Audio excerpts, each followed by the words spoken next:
देखिए, बरेली को उपद्रव की आग में झोंकने वाले मौलाना तौकीर रजा का हिसाब होना शुरू हो गया है। पहले जेल और अब नफरती मौलाना की छांगुर जैसी हालत होने वाली है। और ये खुद सीएम योगी आदित्यनाथ ने इशारों में बता दिया, जिसके बाद नफरती मौलाना की धड़कनें तेज हो गई हैं और जेल में उसकी नींद उड़ी हुई है। और सीएम योगी आदित्यनाथ ने 24 घंटे में 3 अल्टीमेटम दिए हैं, जो बता रहे हैं कि वो कितने गुस्से में हैं। बलरामपुर से सीएम योगी ने उन उपद्रवियों को लाउड एंड क्लियर मैसेज दिया है। लातों के भूत बातों से नहीं मानते। इनको लगता है जैसे सरकार अब भी इनके सामने झुक करके कार्य करेगी। कान खोल करके सुन लें, देर सवेर छांगुर जैसे हाल तो उनके भी होने ही हैं। बलरामपुर से ही छांगुर बाबा धर्मांतरण की फैक्ट्री चला रहा था, जिसे योगी के प्रशासन ने बुलडोजर से नेस्तनाबूद कर दिया और इसी धरती से बरेली के उपद्रवियों को बता दिया कि अगला नंबर उनका ही है।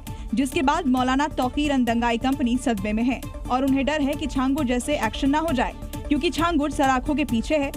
संपत्तियों पर बुलडोजर चलने के साथ करोड़ों की संपत्ति अटैच हो चुकी है। वहीं मौलाना तौकीर रजा 14 दिन की न्यायिक हिरासत में है। ऐसे में अब सवाल है कि तौकीर का भी छांगुर वाला हिसाब होने वाला है।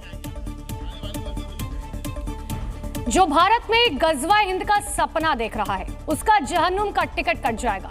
ये वार्निंग सीएम योगी आदित्यनाथ ने उन देशद्रोहियों को दी है जो खाते भारत का है लेकिन काम दुश्मनों के लिए करते हैं।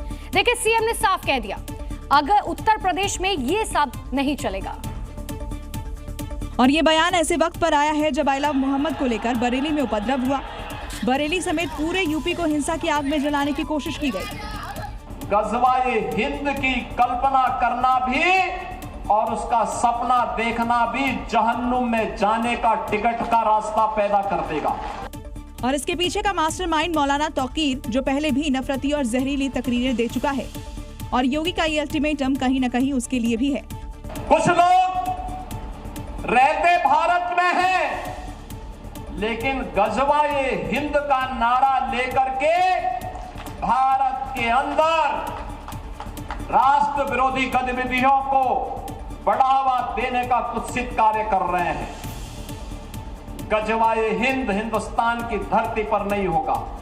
योगी ने जिस गजवाए हिंद का जिक्र किया है, उसका अर्थ इस्लाम फैलाने के लिए जंग से है, जिसमें शामिल इस्लामिक लड़ाके गाजी कहलाते हैं, यानी भारत में जंग के जरिए इस्लाम की स्थापना। लेकिन योगी ने ऐसा मंसूबा रखने वालों को जहन्नुम वाला रास्ता बता दिया है। बरेली हिंसा का मास्टरमाइंड तौकीर सलाखों के पीछे है, लेकिन उसका चेला अभी भी खुली हवा में सांस ले रहा है, जिसने बरेली के फिजा में जहर घोलने के लिए प्लानिंग की थी। और उसी मौलाना के चेले नदीम को खोजने के लिए योगी फोर्स ने आकाश पाताल एक कर दिया है। गिरफ्तारी से महज एक कदम दूर है। और वही नदीम खान बरेली हिंसा का चेहरा है, जिस पर आरोप है कि उसने व्हाट्सएप ग्रुप बनाया, बाहर के लोगों को बुलाया, बवाल के लिए लोग जुटाए, 55 लोगों को व्हाट्सएप कॉल की, सीएए एनआरसी की तरफ विरोध की बात कही।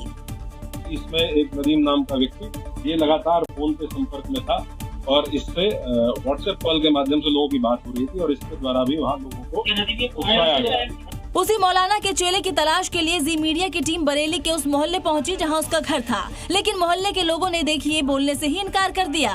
बोल के बता दीजिए, मैं समझ नहीं पा रहा। मैं सही बोल पाता हूँ, बुराई पड़ जाएगी ना, मोहल्ले की बात है। तो नदीम खान के बारे में नहीं जानते? ना, मैं नहीं जानता। आखिरकार जब टीम नदीम के घर पहुंची तो वहाँ ताला लटका मिला।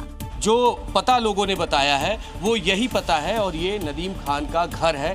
नदीम खान के घर के बाहर ताला लगा हुआ है। आई लव मोहम्मद के नाम पर बच्चों आगे करने पर भी योगी ने ऐसे लोगों को ना बख्शने की बात कही।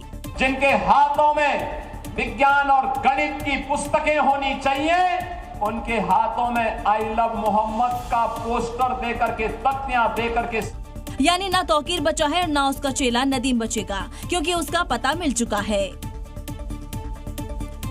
26 सितंबर को जुमे की नमाज के बाद बरेली में हिंसा भड़की।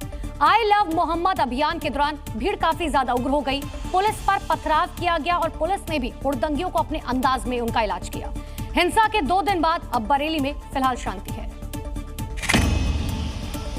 और अब बरेली में सब ठीक है। जिधर देखिए उधर पुलिस के जवान मौजूद हैं। सड़कों पर लोग आना जाना कर रहे हैं। महत्वपूर्ण सड़कों पर बैरिकेडिंग लगा दी गई है। जिन गलियों से हिंसा फैली थी उन गलियों में अब सन्नाटा पसरा हुआ है। पूरा बरेली छावनी में तब्दील है। देखिए इस रजा मस्जिद को 26 सितंबर को यहीं पर जुमे की नमाज के बाद भीड़ ने पुलिस पर पथराव किया था। तब यहाँ की तस्वीर क्या थी और अब यहाँ की तस्वीर क्या है ये भी देखिए। मस्जिद के बाहर पुलिस का पहरा है। यहाँ अब सब ठीक है। 26 सितंबर यानी शुक्रवार को मौलाना तौकी रजा के कहने पर आई लव मोहम्मद अभियान के समर्थन में मस्जिद के बाहर भारी भीड़ जुटी थी। नमाज के बाद भीड़ इस्लामिया मैदान जा रही थी। प्रशासन ने इसकी इजाजत नहीं दी, जिसके बाद हिंसा भड़की। अब यहाँ सब ठीक है, स्थिति पूरी तरह से नियंत्रण में है। तो यूपी में बरेली की तरह ही कानपुर में बवाल की साजिश रची गई थी। भड़काऊ बकायदा ऑडियो सुनाकर भीड़ को उकसाने का एक प्लान तैयार किया गया था, लेकिन पुलिस ने समय रहते हुए मुख्य आरोपी जुबैर अहमद उर्फ जुबैर गाजी को गिरफ्तार किया। हालांकि इस पूछताछ में जो खुलासा हुआ उसके मुताबिक अजमेरी मस्जिद के पास दंगा भड़काने का पूरा प्लान तैयार था। और बरेली से 275 किलोमीटर दूर कानपुर को सुलगाने के लिए भी नफरती साजिश रची गई। यहाँ बरेली जैसा बवाल करने की कोशिश की गई। ये हम नहीं कह रहे, ये खुलासा किया है कानपुर पुलिस ने, जिसके मुताबिक जुमे के दिन जुबैर अहमद उर्फ जुबैर गाजी ने भड़काऊ ऑडियो वायरल किया, जिसमें मुस्लिमों को शासन प्रशासन के खिलाफ उकसाकर दंगा कराने और लॉ एंड ऑर्डर बिगाड़ने की कोशिश का जिक्र था। भड़काऊ वीडियो वायरल होने पर रेल बाजार इलाके में भीड़ इकट्ठा होने लगी थी। हालांकि पुलिस इंटेलिजेंस के अलर्ट के चलते साजिश को नाकाम कर दिया गया। भीड़ को शांत कराकर वापस घर भेजा गया। इस मामले में एक नामजद समेत 25 अज्ञात लोगों पर रिपोर्ट दर्ज की गई है। आरोपी जुबैर गाजी को पुलिस गिरफ्तार कर चुकी है। एक ऑडियो जुबैर अहमद खान के द्वारा वायरल किया गया था, जिसमें लोगों को ज्यादा से ज्यादा मात्रा में इकट्ठा होकर शांति व्यवस्था भंग करने, कानून को हाथ में लेने के लिए आह्वान किया गया था।